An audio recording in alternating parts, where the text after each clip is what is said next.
president posted this morning about, his threat that on leaving Iran, he said we might blowing up and completely obliterating all of their electric generating plants, oil wells, Harg Island, and possibly all desalinization plants. Under international law, striking civilian infrastructure like that is generally prohibited.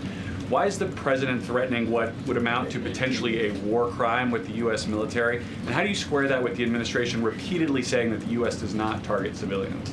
Look, the president has made it quite clear to the Iranian regime at this moment in time, as evidenced by the statement that you just read, that their best move is to make a deal, or else the United States Armed Forces has capabilities beyond their wildest imagination, and the president is not afraid to use them. But with respect to achieving the full objectives of Operation Epic Fury, President Trump is going to move forward unabated, and he expects the Iranian regime to make a deal with the administration.